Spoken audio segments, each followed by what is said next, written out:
성도의 삶에 대해서 앞으로 한 몇 시간 여러분들한테 말씀을 드리고자 합니다. 예수님이 율법을 폐기하러 오신 게 아니죠. 그리고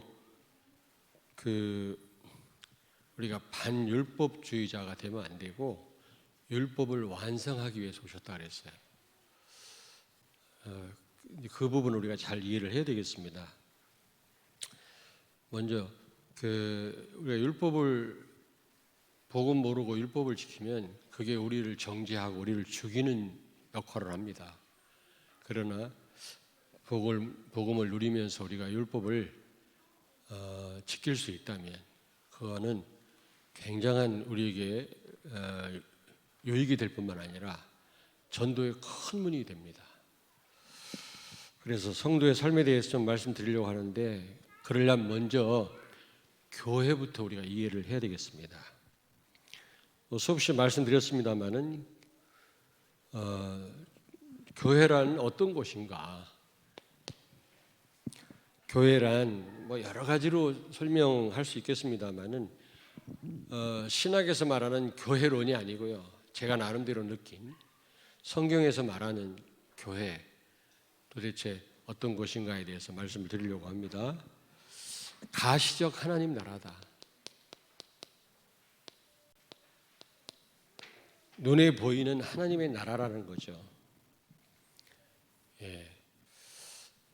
그렇다면 하나님이 통치하시는 곳이 바로 교회입니다. 그래서 이 교회의 주인은 예수 그리스도죠. 하나님이십니다. 우리가 기억해야 돼요. 그 누가 주인 노릇하면 안 됩니다. 그 누구도 주인이 아닙니다. 아무리 헌금을 많이 냈다 할지라도 공로가 많다 할지라도 주인은 예수 그리스도가 교회의 주인인 줄로 믿습니다. 그리고 이 교회는요 예수 그리스도께서 세우셨습니다.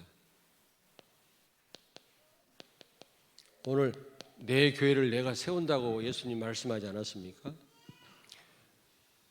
누가 개척했다고 해서 그 사람이 세운 게 아니에요. 여럿이 힘을 합쳐가지고 교회를 세웠다고 해서 그 몇 사람이 세운 게 아니라 누가 교회를 세웠다고요? 예수 그리스도께서 하나님께서 세우신 겁니다. 그래서 주인은 예수 그리스도입니다. 하나님 나라의 왕이 바로 예수 그리스도라고 말씀하지 않았습니까? 마찬가지예요. 교회도 눈에 보이는 하나님 나라라니까. 그래서 교회는요 반드시 하나님께서 통치하셔야 합니다. 성도는 하나님의 통치를 받아야 돼요. 사람의 눈치를 본다든지 내 제자를 만들려고 한다든지 무슨 담임 목사 앞에 줄을 선다든지 장로님 편이 된다든지 그건 있을 수 없는 일이에요. 우리 모두가 다 그리스도께 통치를 받는 사람들이에요. 무슨 얘기인지 아시겠습니까? 그런데 교회는요 파로 나눠져 가지고 얼마나 싸우느라고 정신이 없어요. 자기 편 만드는데 그 자기 편한테 나중에 당합니다. 그런 어리석은 짓을 하면 안 되죠. 근데 여러분 우리가 하나님의 백성 되는 순간, 구원받는 순간 하나님은 우리를 통치하십니다. 성령으로 우리를 인도해 나가시거든요. 그러면 우리가 기도할 때 하나님 나라 임한다란 말은 무슨 말입니까? 전혀 하나님 통치를 못 받다가 기도하면 그때서 하나님이 우리를 간섭하시고 성령으로 우리를 인도해 나가시나요? 그 뜻이 아니에요. 구원받는 순간 하나님은 나를 다스리시고 나를 통치하시고 나를 간섭하시고 나를 인도하실 뿐이지 내가 인도를 안 받는 거예요. 오히려 사단의 통치를 받고 내 멋대로 사는 거 있죠. 그래서 이미 나를 인도해 나가시는 하나님의 인도를 내 것으로 누리자란 말이지 기도로 아니 전혀 하나님의 인도를 못 받다가 내가 기도하면 갑자기 하나님이 나와 함께 하시고 그 얘기가 아닙니다. 하나님의 통치 속에 있으면서도 불구하고 우리는 하나님의 인도를 안 받고 내 뜻대로 살다가 얼마나 고생합니까? 그러지 말자라는 겁니다. 이미 와 있는 축복을 누리시길 바랍니다. 하나님은 여러분을 한 번도 떠나가 보신 적이 없어요. 구원받은 하나님의 백성이라면 늘 함께 하십니다. 그래서 우리는 하나님의 통치를 받으셔야 돼요. 왜? 특별히 교회는 하나님의 통치를 받아야 됩니다. 담임 목사도 주인이 아닙니다, 여러분. 이 교회가 내 교회 아니거든요. 그리고 요즘 이 목사님 많이 말씀을 하시는데 교회는 하늘 보좌의 안테나다. 나는 이 표현이 너무 좋다고 생각합니다.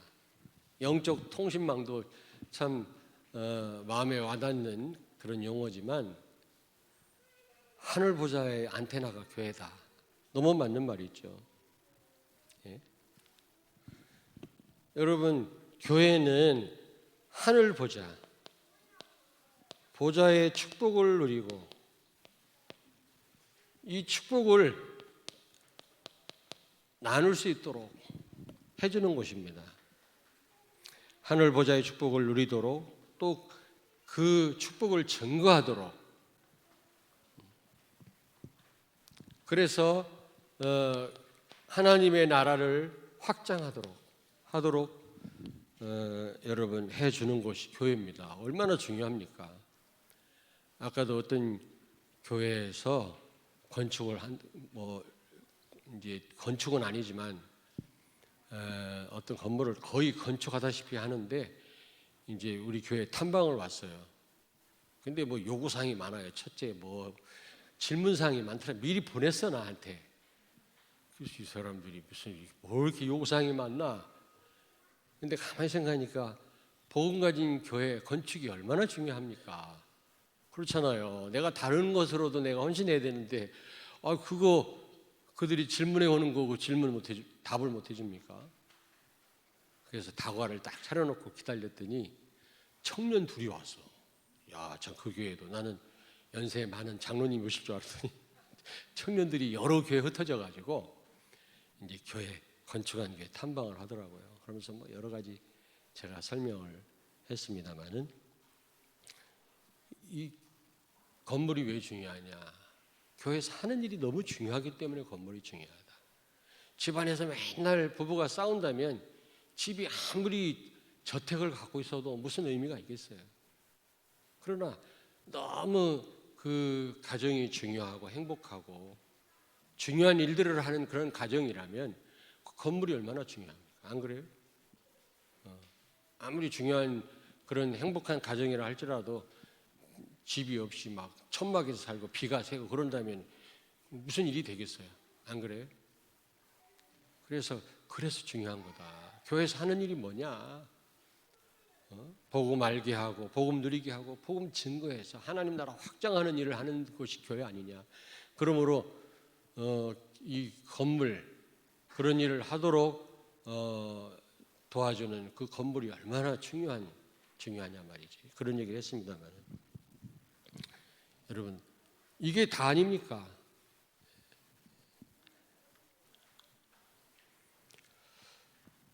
근데 보좌의 축복을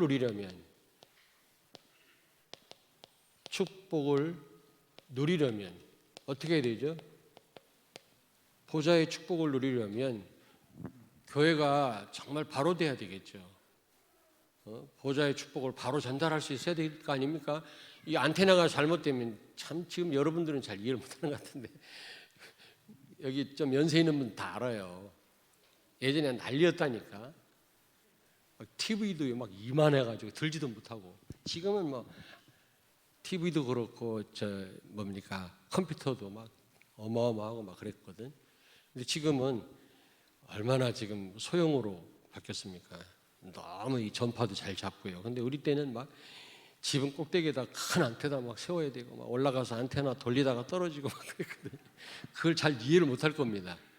안테나가 아무리 여러분요, 방송국에서 좋은 내용을 방송한다 할지라도 안테나가 못 잡으면 못 보는 거예요. 안테나가 시원치 않으면은 TV 좋은 거 사다 놔도 소용없어요. 뭐 좋은 것도 없지만 그때는 막 마찬가지예요. 교회 건물 잘 줘놓으면 뭐합니까? 숫자만 많으면 뭐합니까? 제대로 하늘 보좌의 축복을 제대로 알려주지 못한다면, 강단에서 복음이 제대로 선포되지 않는다면 성도들이 어떻게 그 축복을 누릴 수 있겠어요? 어떤 권사님하고 잠깐 포럼하는데 그 권사님은 무조건 그래요. 포럼하기 전에 너무 감사하다. 항상 그러더라고요. 가만히 몇 번 포럼을 했는데 너무 감사하대요. 왜 감사하냐? 참 이 복음을 깨닫게 된 거, 복음을 들을 수 있다는 거. 그렇죠. 강단 내용 나누기 포럼하기 전에 먼저 감사하대요. 여러분 조금 이따 말씀드리겠습니다만은 감사하셔야 됩니다. 우리 너무 많이 들어가지고 뭐 그러려니 할 수 있겠지만 그렇지 않습니다. 저도 복음 몰라가지고요 많은 젊은 날을 허비했어요. 얼마나 고생했는지 몰라요, 진짜. 그러려면 이 성도의 칩이 필요한 칩. 이게 칩 맞아? 비읍인가? 네? 비읍이지. 성도의 칩이 필요합니다. 여러분 그 핸드폰 사면 뭔가 대리점에서 뭘 넣어주잖아요. 그걸 맞춰주지 않으면은 핸드폰을 쓸 수가 없어요. 아무리 좋은 신형이라 할지라도 마찬가지입니다. 성도 개개인에게 아무리 교회가 이 보좌의 축복, 복음을 잘 전달한다 할지라도 개개인이 칩이 없으면 안 돼요. 그 칩이 뭡니까? 창세기 3장 15절이에요. 여자의 후손. 여러분이 복음을 정확하게 깨달아야만 강단 말씀을 제대로 붙잡을 수가 있는 겁니다. 제대로 들을 수가 있는 거예요. 만약에 이 칩이 없으면 언젠가는 반복으로 들려져요. 똑같은 말만 하는구나 우리 목사님. 교회를 떠나가게 돼 있어요.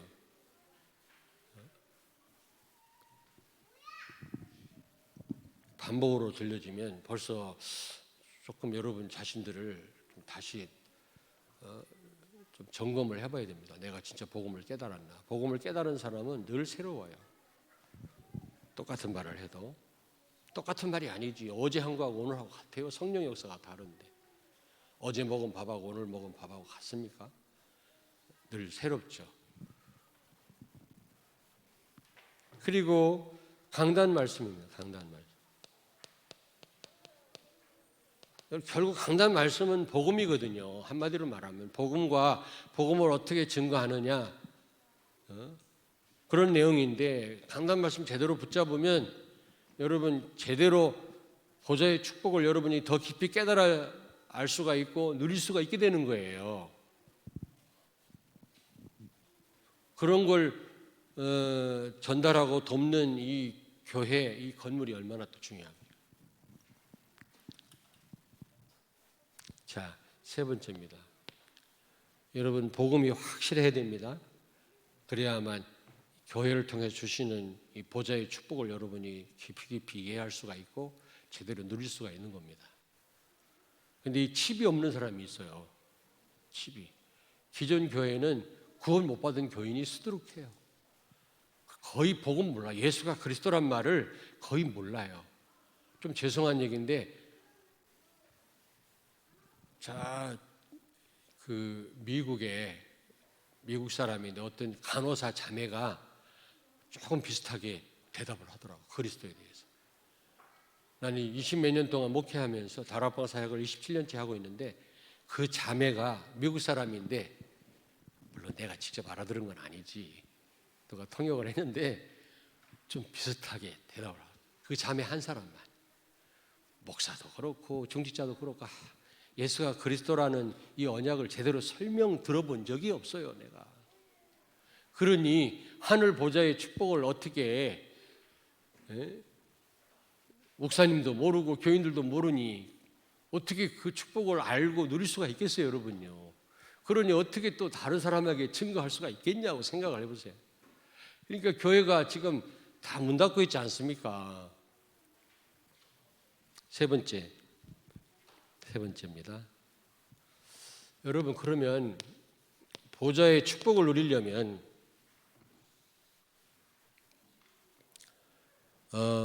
보좌의 축복을 여러분 누리고 확장하려면 구체적으로 어떻게 해야 되겠냐?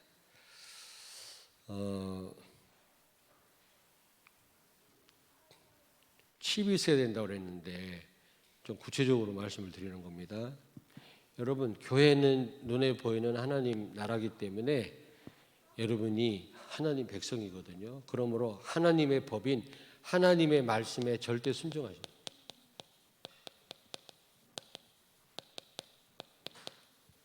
절대 순종하셔야 돼요. 그 이스라엘 왕들에 대해서 얘기했지 않습니까? 다윗의 계열에 속한 왕들과 악한 왕들 우상 숭배하고 지가 잘나서 왕 됐다고 생각하는 그런 사람들 다 망했습니다. 그러나 왕인 자신 위에 또 왕이 계심을 인정하고 그 왕의 통치를 받았던 하나님의 인도를 받았던 그런 왕들은요 결국 승리했거든요. 시대를 살렸습니다. 그런 왕들에 대한 기록을 왜 했겠습니까? 성경에 이스라엘 역사서에 왜 기록했겠어요? 우리도 왕직을 우리는 받았잖아요. 예수님의 삼직을 우리가 지금 갖고 있거든요. 왕입니다. 제사장입니다. 선지자입니다. 왕직을 가지고 제대로 하나님의 통치를 받으라는 얘기고 참 왕은 그리스도밖에 없다 그 말이에요. 아무리 훌륭한 왕도 눈에 안 보이는 사탄을 못 이겼어요. 근데 이 눈에 안 보이는 사단을 꺾으신 분은 참 왕이신 예수 그리스도밖에 없다. 그걸 설명하기 위해서 역사서를 기록한 겁니다. 알겠습니까? 우리는 배우셔야 돼요. 사단을 꺾을 수 있는 참 왕은 그리스도밖에 없다. 하나님의 아들 예수가 나타나신 것은 마귀의 일을 멸하려 하심이니라. 인류를 망하게 하고 여러분 가정을 공격하는 이 흑암 세력을 꺾는 길은 예수 그리스도밖에 없는 줄로 믿습니다. 그리고 우리가 왕직을 똑바로 수행해야 돼요. 그러려면 정복하고 다스리는 축복이 와 있는데 위임 왕권이 우리에게 주어졌는데 우리가 그 왕권을 수행하기 이전에 하나님의 통치를 받아야 돼요. 하나님이 만왕의 왕임을 인정해야 돼요. 알겠습니까? 내가 잘나서 왕된 게 아니란 말이죠. 여러분 하나님 말씀에 절대 순종하시기 바랍니다. 다윗의 계열에 속한 왕들처럼요. 예. 여러분이 하나님 말씀에 절대 순종해야만 여러분이 이 세상을 정복할 수가 있는 겁니다. 하나님의 통치를 받아야만 흑암이 꺾여요. 흑암이 무너져요. 세상을 정복할 수가 있는 겁니다. 이 창세기 2장 15절에 에덴 동산에 살게 하시면서 최초의 아담 하와에게 뭐라고 말씀합니까? 경작하며 지키라고 했잖아요. 그 말은 두 가지 의미가 있죠. 빼앗아갈 자가 있단 말이고 그냥 가만히 있어가지고 누릴 수 있는 게 아니라는 거예요. 우리가 도전해야 돼요. 자유의지가 있기 때문에 로봇가 아닙니다. 물론 되돌아보면 모든 게 다 하나님 은혜지만 여러분 자유의지와 하나님의 전적인 은혜 설명하기 어려워요. 삼위일체 여러분 설명할 수 있습니까? 하나님 위가 셋인데 다 같은 하나님 이거는 동그란 삼각형 마른 데도 그런 동그란 삼각형이 있어요? 그런 식입니다. 그러니까 설명 안 되는 부분은 어떻게 하라고 그랬다고 그랬지? 바울이 또 잊어버렸지. 예? 아이 참 찬송하라고 그랬잖아. 설명이 안 될 때는 찬송하세요. 하나님을 그냥 꼬치꼬치 그냥 왜 그런지 그 알라고 하지 말고 이 작은 머리통 가지고 어떻게 광대하신 하나님을 다 우리가 이해할 수 있겠습니까? 우리 머리로 이해되는 분 같으면 우리보다 작은 존재지.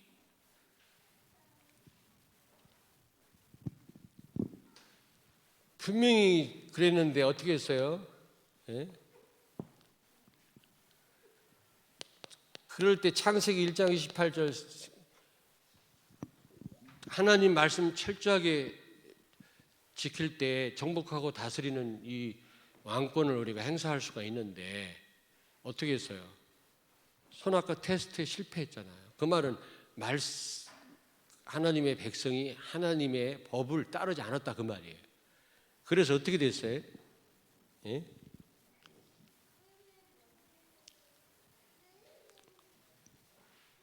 창세기 2장 16절 17절에 반드시 선악과 따먹으면 하나님 나라 백성이 하나님 나라 법을 지키지 않으면 반드시 실패한다고 그랬잖아요. 정령 죽으리라. 요한복음 8장 40절. 너희 아비 마귀, 너희는 너희 아비 마귀에서 났느니라. 사탄의 통치를 받는 자가 됐단 말이죠. 다 상실한 겁니다. 지금도 같은 원리예요, 여러분요. 같은 원리입니다. 이따가 말씀드리겠습니다만은 여러분 부담 주려고 하나님 말씀대로 살아가는 게 절대로 아니에요. 받은 축복이 어마어마한데 그걸 누리라는 겁니다. 교회가 여러분을 뭐 괴롭힐 이유가 있습니까?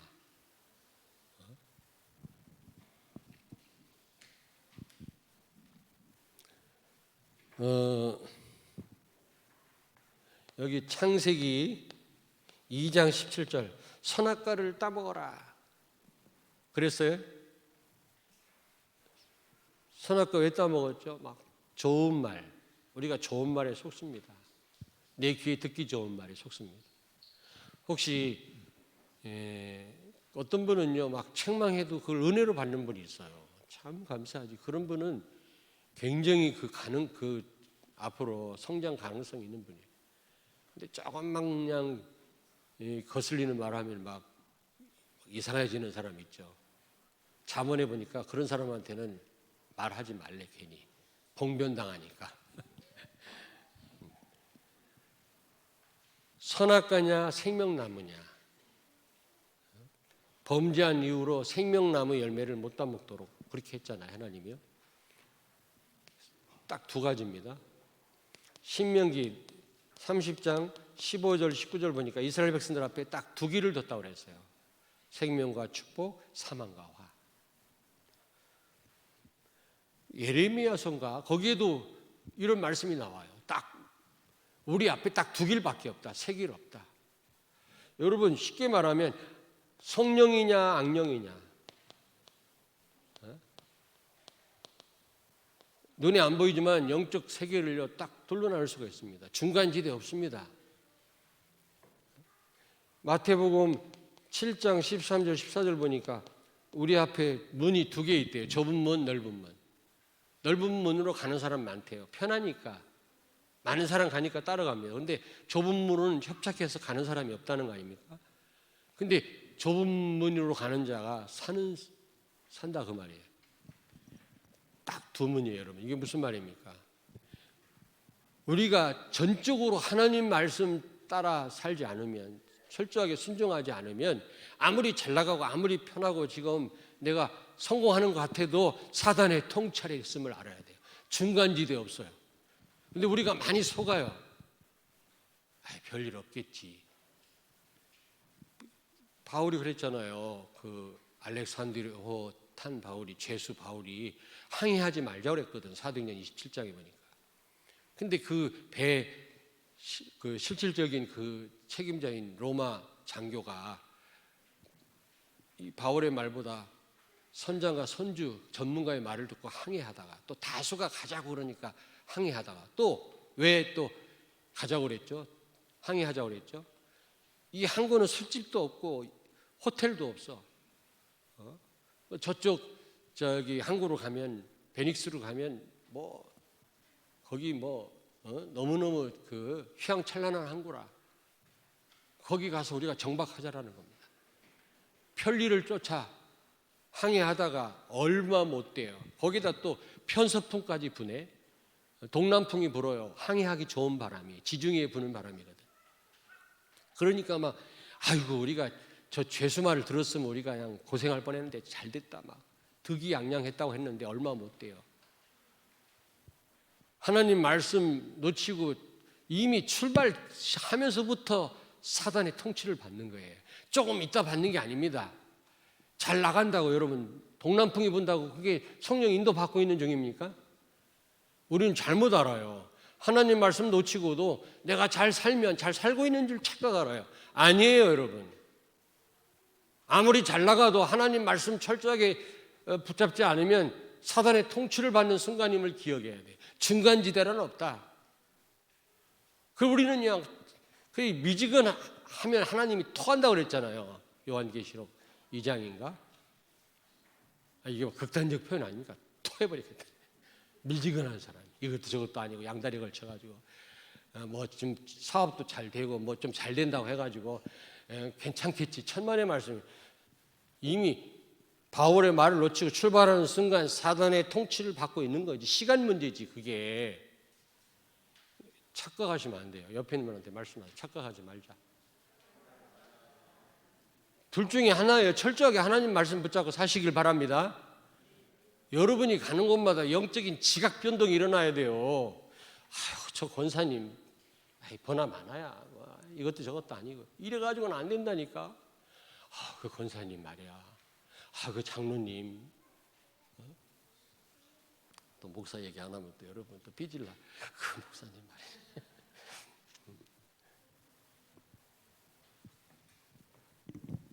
여러분 중간지대 없습니다. 미지근한 거에 뱉어버린다 그랬어요. 토해버린다 그랬어요. 우리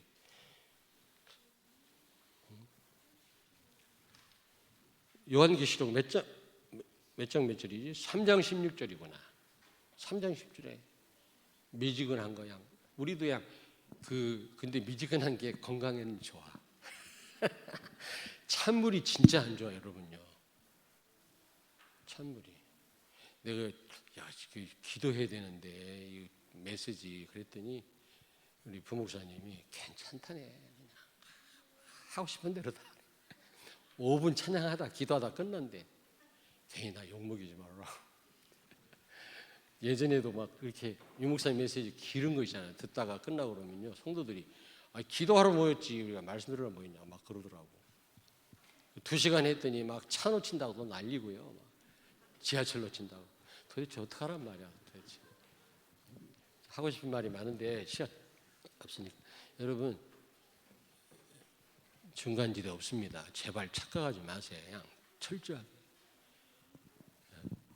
그리고 렘넌트가 여러분 딱 생각하면 그 권사님, 그 선생님 이 정도 나와야 돼요. 여러분이 가는 곳마다 제대로 말씀 붙잡으면 지각 변동이 일어나요. 영적으로. 무슨 그냥 이것도 저것도 아니고 말이지.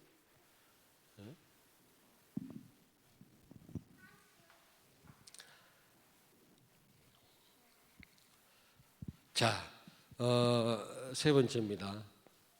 세 번째. 자, 여러분 남는 것, 여러분 인생에 남는 것입니다. 하나님 말씀대로 사는 것밖에 남는 게 없어요. 여러분이 하나님을 위해서 한 일, 하나님 말씀 따라 산 것밖에 남는 게 없다니까. 하나도 남는 게 없어요. 다 무의미합니다. 그렇다고 막 우리가 비관하고 이런 이원론주의자, 육신적인 건 다 악하고 악마적인 거고 그렇게 우리가 구분해서는 안 되지만 결국 종국에 남는 거는 필요합니다. 육신적인 것도. 그러나 남는 거는 하나님 말씀대로 하나님을 위해 산 삶밖에 남는 게 없다니까. 안 그래요? 말씀 따라 살아야 됩니다. 그것만 남아요. 그리고 네 번째.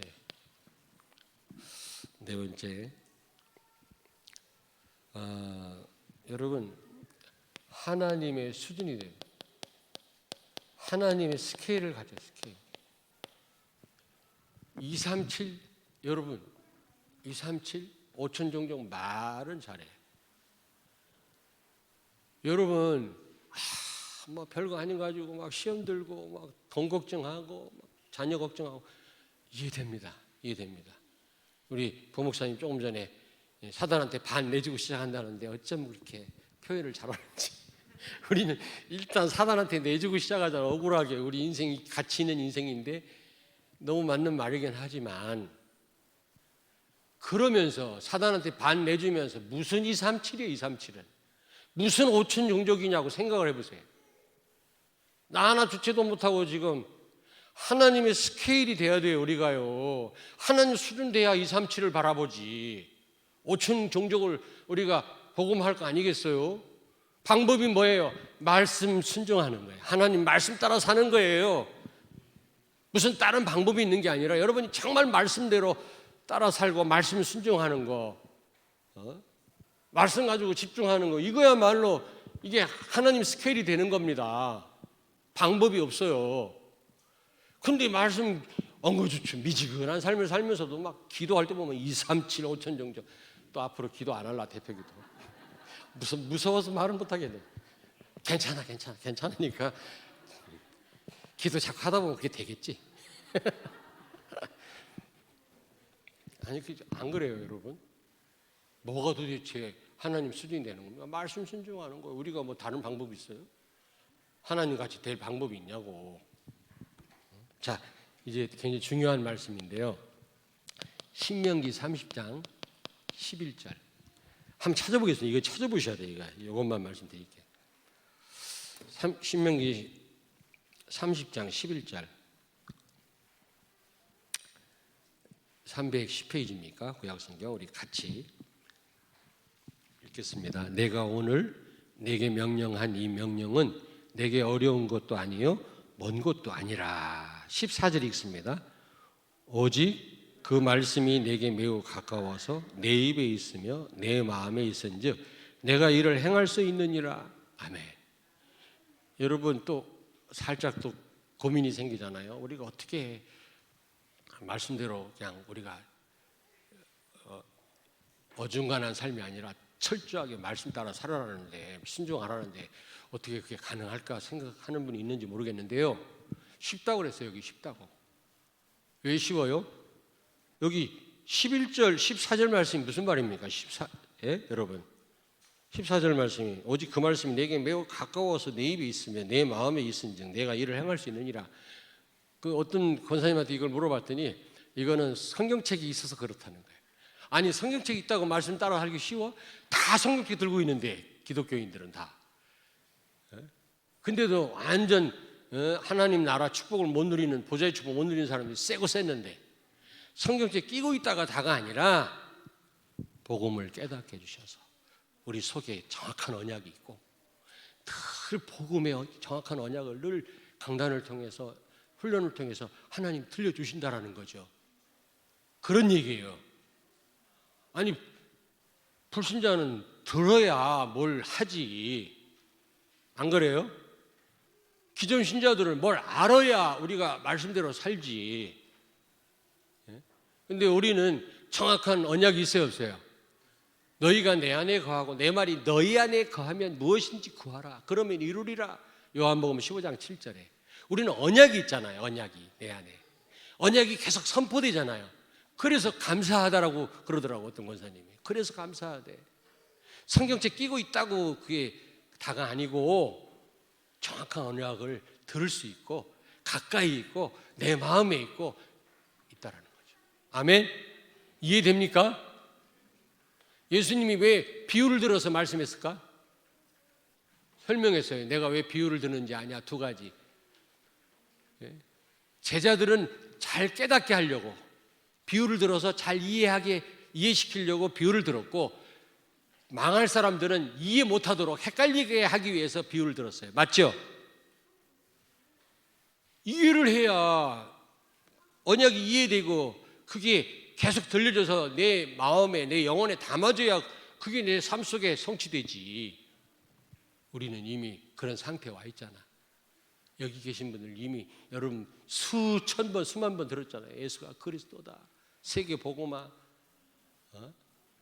그러니 어려워 쉬워. 거기에다가 성령께서 역사하시잖아요. 말씀을 성취시키시는 성령. 그래서 쉬운 겁니다. 어렵다는 생각을 버리십시오. 현아, 안 어려워? 에?